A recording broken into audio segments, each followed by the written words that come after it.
And for today's video ay babalik na nga ako sa aking pangalawang bahay, ang South Korea. Kaya naman, it's time to say bye-bye for a while again. Annyeonghaseyo, abahay ngayong araw nga ay ako'y pa-flight na at ngayon ko palang tinayos ang aking mga maleta dahil ang flight ko pa naman ay gabi. Ayan nga, tiniimpake ko na at may malikot akong bata sa tabi at syempre aalis na ako kaya isipan ko muna mag-ikot-ikot sa aming hasyenda. Char lang, mga kapitbahay ko yung iniikot-ikot ko. Yan talagang ritual ko bago ako umalis. Iniikot ko lahat ng aming mga kapitbahay para syempre paalam na rin sa kanila kasi mamimiss ko yung araw-araw ko na pag-ikot sa kanila, makikimarites, saka makikinom ng kape. Siyempre, nakiduyan na rin ako dito kay Natsugudo. At siyempre, nagbabay na rin ako sa aking inaanak na si Nian, ang lambing-lambing kasi wala pa siyang topak. Pero kahit ganoon, love na love ka ni Ninong. At siyempre, ito naman si Arky namin. Tahimik lang pero maligalig na din. At siyempre, ang aking patatlong pamangkin, si Sachibel na ang cute-cute, maligalig na rin. Bye-bye! Sasama ka na? Bye-bye! Oh, bye-bye ka na. Bye-bye! Ay, kuya.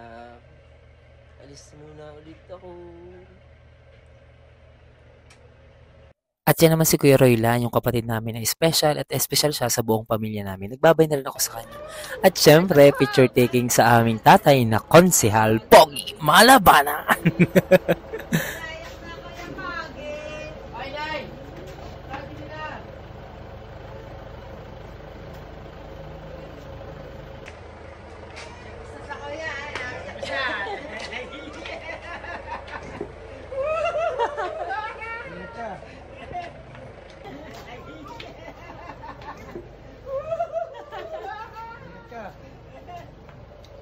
Babay na muna talaga kay Konsehal Pogi. Alam niyo yung tatay ko nakasisiga-sigain pero pagdating sa mga anak yan, iiyakin.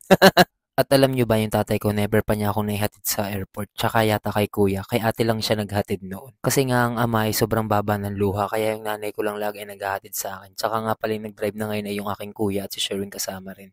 Si Janine lang nga pala ay kasama rin namin. At yung nanay ko, syempre, for the tipid palagi yan, lagi yung may baong pagkain sa sasakyan.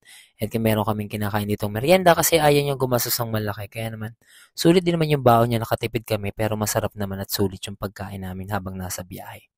Ito nga, nandito na kami sa part ng Manila. Ang bilis mag-drive ng kapatid ko para kaming lumilipad sa Skyway. Ito, nandito na kami sa papasok ng NAIA.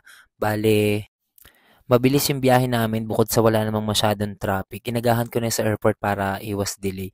So, dito nga pala ako sa may Terminal 1, sasakay ng eroplano. Alam nga namang tricycle, di ba?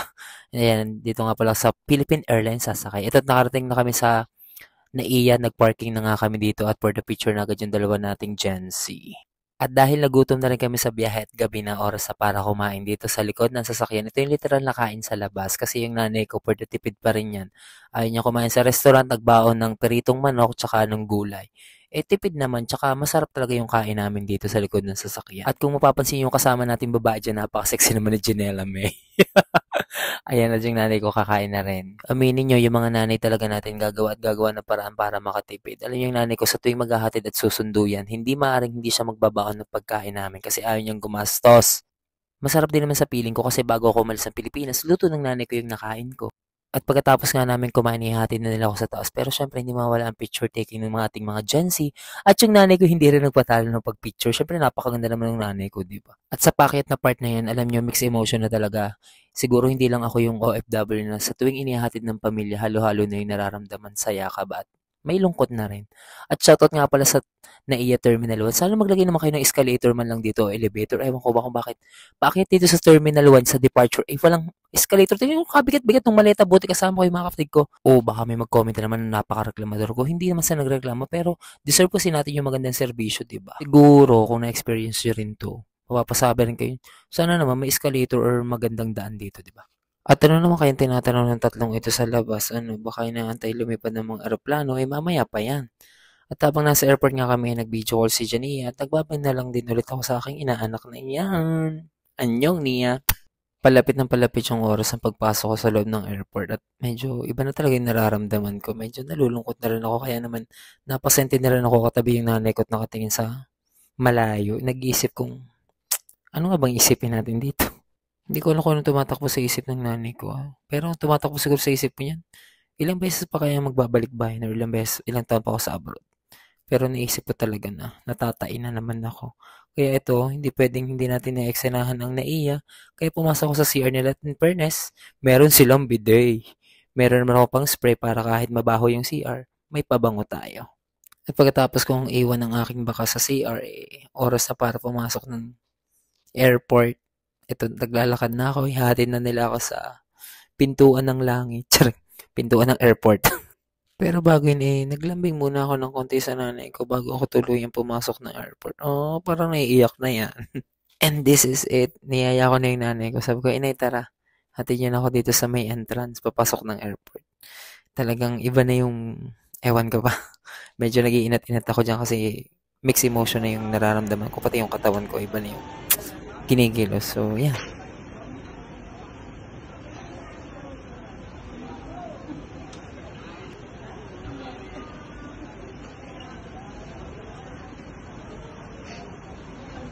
Babay na. Para na.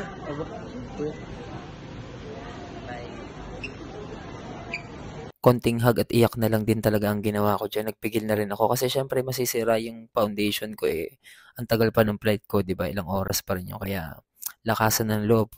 Pumasok na nga ako ng airport para mag-check-in ng aking mga bagahe at magdire-diretso na para tapos na agad yung mga gagawin ko dito sa loob ng airport, 'di ba?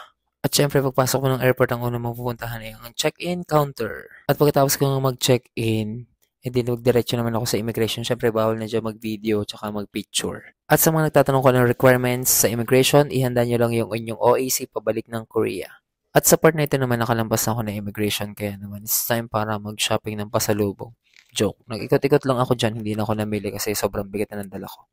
Kaya naman naisipan ko na lang mag-upo dito kasi matagal pa naman yung flight ko. Inagahan ko lang talaga kasi mahaba yung pila sa immigration. Kaya advice ko sa mga uuwi, agahan nyo, huwag kayo magpapalit. 11:39, kaya naman it's time na para pumunta sa gate number 6 para sa ating departure time. At dahil maaga akong dumating sa airport, maaga ako nakapag-check-in, etc. Nagkaroon pa ako ng time para mag-relax at syempre duman ulit ako ng CR, hindi para mag-jebs, pero para mag-selfie lang. And it's time na nga para pumasok tayo sa aeroplano, PR466 flying to Incheon. Ang oras talaga ng flight ko ay 12:55 in the morning. At ito nga nasa loob na ako ng aeroplano kaya naman syempre for the upo ng person, relax at medyo malamig na rin dyan sa loob ng aeroplano kasi nga madaling araw na.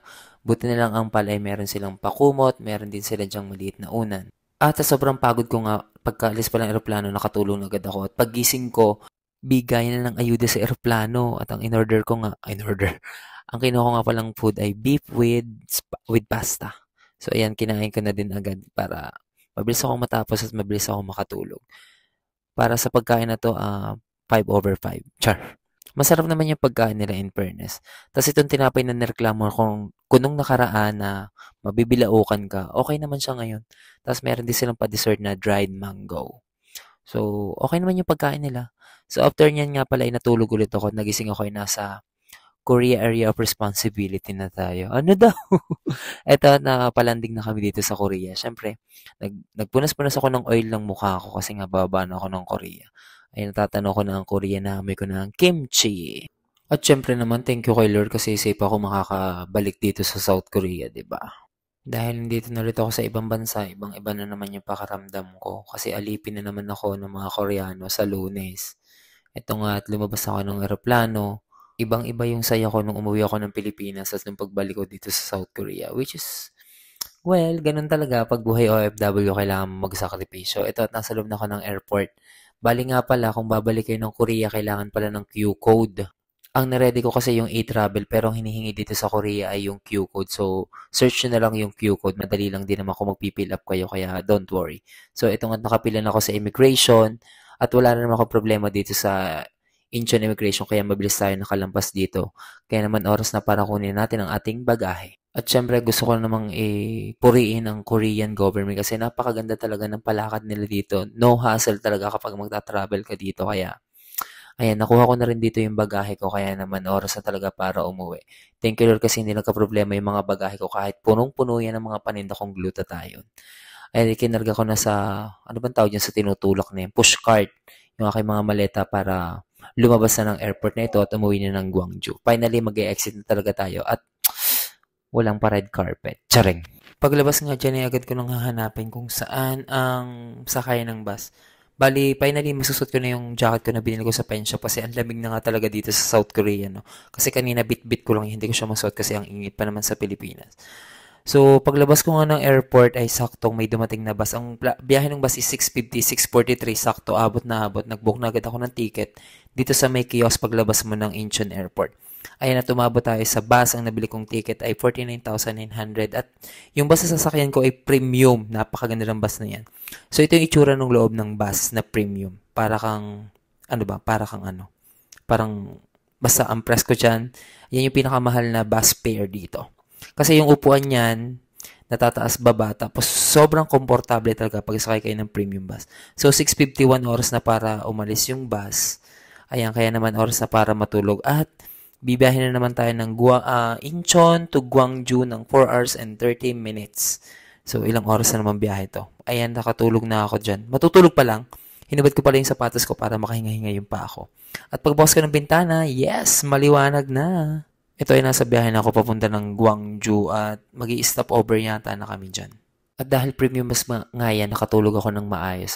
So ngayon ay stop over na namin at yes, finally nakakita na ulit ako ng mga puno dito na nag-iba na yung kulay. Ito yung favorite season ko, yung autumn season. At sobrang dami na rin tao sa mga terminal, I mean sa mga bus stopover kasi uso yung tour dito kapag ganitong autumn season. Tapos bumili na rin pala ako ng makakain ko bago bumalik ng Gwangju kasi gutom na ako dyan. Ang nabili ko dyan ay hindi ko matandaan kung anong tawag basta nilalagyan siya ng ketchup para siyang fishball. Ewan ko ba kung anong tawag dyan. Basta harina yan. At after ng 15 minutes na stopover, oras na ulit para magbiyahe pag Gwangju, sobrang presko. At naisipan ko mag-Facebook live at guys, nagulat ako, meron 394 viewers yung live natin. Grabe. At 11:20, nandito na yata ako sa malapit na sa Gwangju. Nasa Gwangju area na to. At sobrang gaan na yung pakaramdam ko kasi konti na lang talaga. Malapit ako sa bahay pero bagsak na talaga yung katawan ko kasi buong araw ako nagbibiyahe magdamag. Nakatulog ka pero yung katawan mo pagod na pagod. And yes, nakababa na tayo ng bus. Nandito na tayo sa U Square dito sa Gwangju at oras naman na para sumakay ako ng taxi pero bago ako umuwi sa bahay kasi alam ko wala pa akong pagkain. Doon dumaan ako dito sa bago kong paborito na Hansot guys. Kung dito kayo dadaan sa U Square, sobrang sarap kumain dito sa may Hansot. Ang lagi ko in-order dyan ay yung may chicken na may sauce. Basta ang sarap niyan, bago kong favorite yan. Bago ako umalis at bumalik ng Korea, dito ako kumain. Kaya sulit na sulit, try nyo na rin guys. At bilang content creator, camera tayo syempre, ang hirap talagang mag-set up ng camera, lalo na kung mag-isa ka lang. So, syempre, isa-set up mo yung camera, tapos aatras ka, tapos babalik ka ulit, maglalakad ka. Diyos ko, yaan nyo, pagsikat na tayo. Pag sumikat! Wala namang masama doon. So, syempre, dadaan lang tayo dyan. Tiklop yung camera, yung tripod. So, lakad na tayo para maghintay ng taxi. Pauwi na talaga tayo ng bahay. So, ayan, nakapila na ako sa sakay ng taxi. Nakasakay na ako ng taxi. Tapos, ladies and gentlemen, this is Gwangju. At ito naman ang tourist spot dito sa Gwangju. Ay, mukha ko pala to. Joke lang yan. Baka seryosohin nyo. Pero pwede na rin. Feel na feel ko nung nasa Korea ako kasi nakapagsuot ako ng jacket. Kasi nung nasa Pinas, sobrang init. Nagreklamo na naman si Jomar. So, ito talaga yung vibes dito sa Korea kapag autumn season. Napaka sarap talaga sa pakaramdam. At parami ng parami ang mga building. Pakaramdam ko talaga nasa lugar ko na ako kasi puro mga company na. So, ibig sabihin, nandito na ako sa lungga ko sa Gwangju. Woo! Thank you, Lord. Trabaho na naman pong malupit para tayo magpayaman. Kasi ang paniniwala nila, si Jomar ay mayaman. At sakto pagdating ko, bumaba naman yung katrabaho ko. Tinulungan niya ako magbuhat ng aking maleta. Thank you very much. At welcome po sa aking munting tirahan dito sa Korea. Siyempre, oras na para magpalit tayo ng mga damit. Kasi talagang nanlalagkit na tayo. At pagkatapos ko magpalit, syempre, diretso tayo sa ating hideout, ang ating comfort zone, ang CR. Alam niyo kung anong ginawa ko dyan. Syempre naman. At yun lang guys, ang journey ng aking pagbabalik dito sa Korea. At oras na para bumalik sa ating negosyo sa lahat na naghahanap ng mga pampa-healthy, pampa-fresh. Oras na para bumili kayo sa akin. Yun lamang, maraming salamat. See you to our next vlog. Annyeong!